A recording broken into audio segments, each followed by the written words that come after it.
Sleep Knit podcast, a podcast about knitting. I hope you'll enjoy.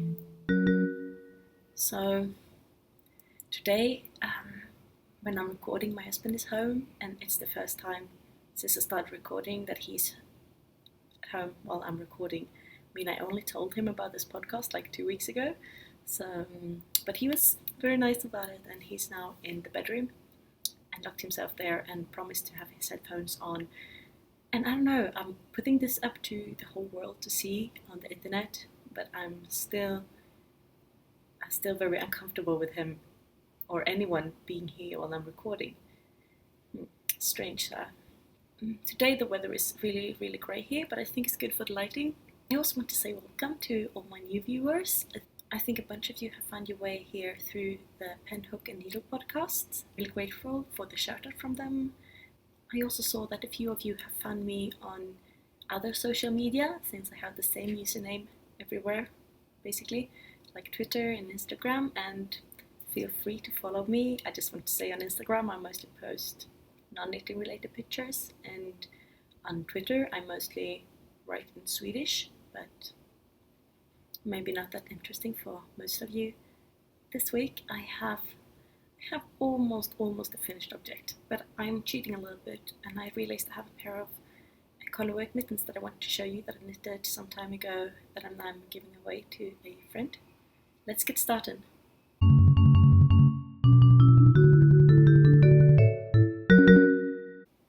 So I made these mittens earlier this year for a friend who's been really kind of giving me a ride after our chorus practice every week, and she really likes pink and orange, you can maybe tell, and so I thought this would be a great gift for her. The mittens are from a really lovely book called Mittens for All Seasons, but it's only available in Swedish. Vantar för alla årstider. They're called Kerstin in the book. For all my Swedish viewers, I can really recommend it if you're into some mitten knitting but haven't heard about the book yet. I don't know if there is any such people.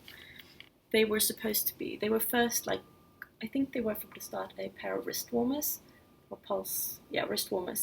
mitts, but I decided to make them full mittens because they are quite thick. It's a sport weight. It's Waterlily sport weight. I know I knit a lot with knit picks, but there's Andy's sport weight is one of my favorites. I have here made 3 rows of pink, 3 rows of orange to go with this dark grey. So I noticed a lot of times that my thumbs are getting a little bit tight, so also on this one, so hopefully my friend has slimmer thumbs than I do, or they will stretch out, because wool is a little bit stretchy. And then I also took the pattern for the thumb from another pair of mittens in the same book. They were, as I said, mitts and had no thumb. It's completely the wrong season for mittens, but it will be cold eventually again, and I think she will like them. She was really admiring my mittens that I made for myself, and it's in a similar style, so yay, looking forward to giving them to her this weekend. But I sing in a chorus, and it's a big part of my life. We have a concert upcoming this weekend, and if you are in the DC area on Sunday, come to the church by Thomas Circle, and I think it's at 4 o'clock, and we will have a concert there, so I hope to see you. We'll sing contemporary classical choral music. I think it would be great. Yeah, I'm really looking forward to it. I like the repertoire. Unfortunately, I'm getting this scratchy thing in my throat. Worst possible timing for my throat. I'm a little bit worried that it would get worse. So lots of tea and honey for me this upcoming week. But hey, enough about choral singing and health problems. Let's get on with the knitting. And as I said, I have an almost finished object, but it's not finished. I was knitting on it like up till I started recording, but I realized I have to record. I can't postpone it anymore, otherwise I will not have it up before I go to bed, because I have to do the editing too. I guess we go on what's on my needles, so on to next segment.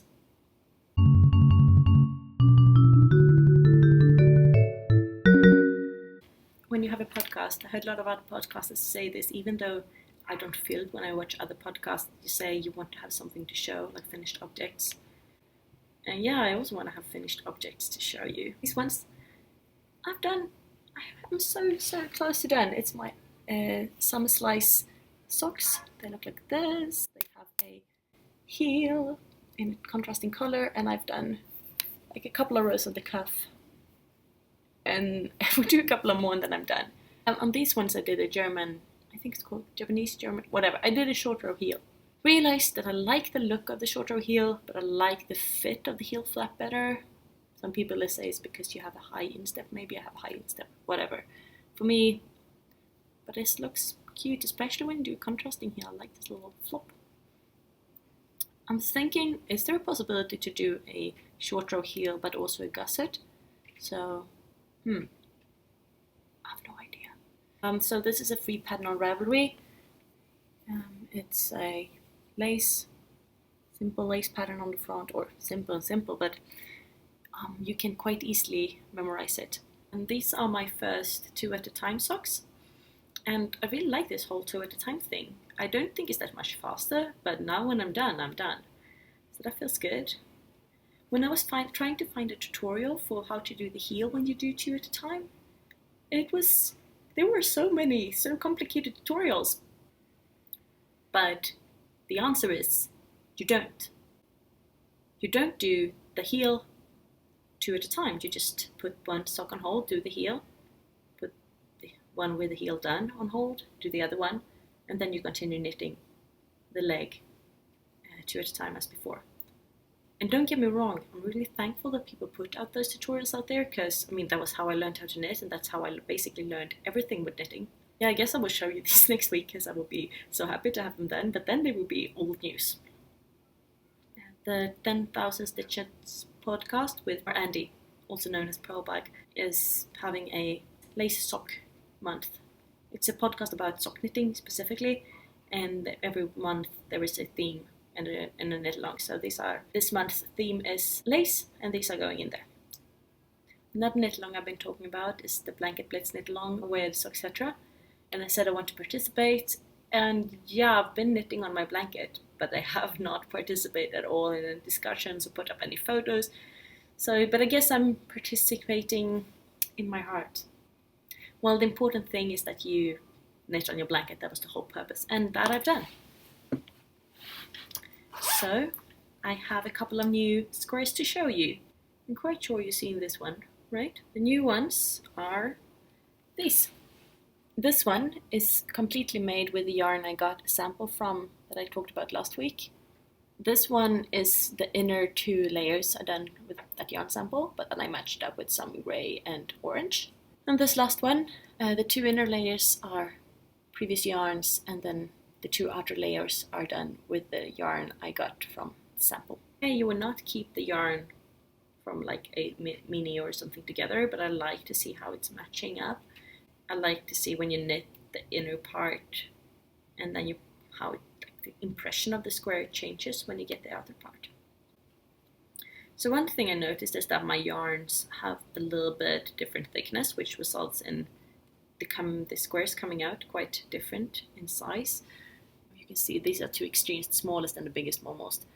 And I don't know if that would be a problem when I crochet them all together into one big blanket, which I haven't started doing yet because they're still in the bundle. I find that crocheting is in general quite forgiving. It's a scrap yarn blanket. It's okay if it's not like perfect. Okay, my third and last work in progress is my Waterlily top. I've gone quite far on this one. Ta-da! I made the whole body. Oh, it's really crinkly. Well, at least I made the whole body. So this is the front, and you can see my boob increases here, and this is going up here. I have divided for front and back, and I'm now only knitting on the back. I should probably put the front part on an extra cable or some scrap yarn while I'm working on it. I haven't got that far. So I'm soon doing the Latvian braid and then starting on the lace pattern for the back. So soon, I kind of tried it on, and it seems like the fit is quite good actually.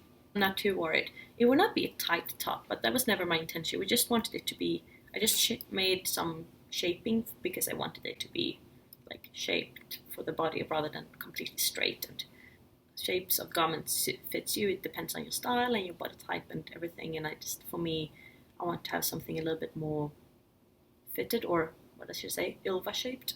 As I explained in last week's podcast, I've done some changes to the body shape. But soon I'm coming to the lace part, and that will be just as the pattern says, maybe. So that was my last work in progress. So I haven't gotten any new stuff since I got so much new stuff at the Maryland Sheep and Wool Festival. But I done something new that I really like to tell you about because it's totally knitting related. So on to new stuff.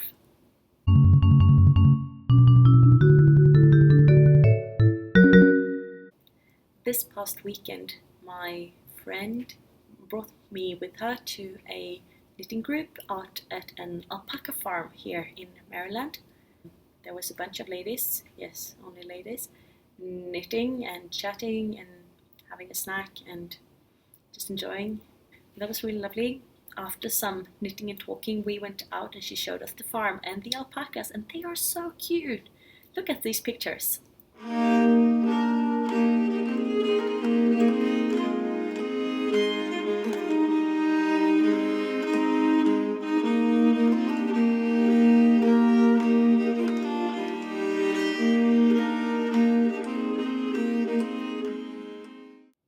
She also sold yarn. They were not really my style, but it was fun to see, and I really enjoy seeing the animals. So a lot of times when I look at yarn from especially smaller dyers, is that they usually keep it with one. All their yarns have the same saturation. They have different colors, but this kind of the same saturation. And since I've lately have been quite interested in working with some like a green, a more saturated green and lighter green together in the same project to make it two color shawl, to make the colors go a little bit better together, you want one that is more dominating and saturated and one that is a little bit more muted. And I find that a lot of dyers have the same muteness of all their colors. Either they have very bright colors, or they have more muted, darker colors, or they have more light colors. And I find it hard to match.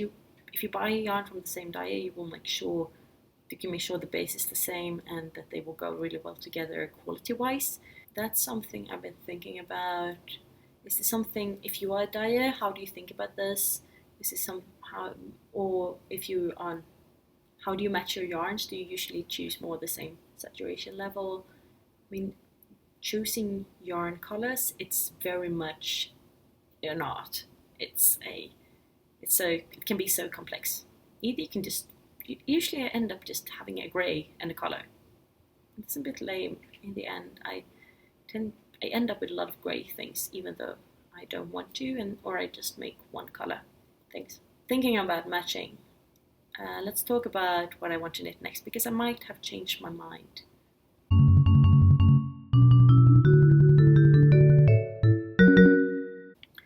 So last week I showed you these yarns, the hot pink and the lighter one with pink, turquoise and purple flecks.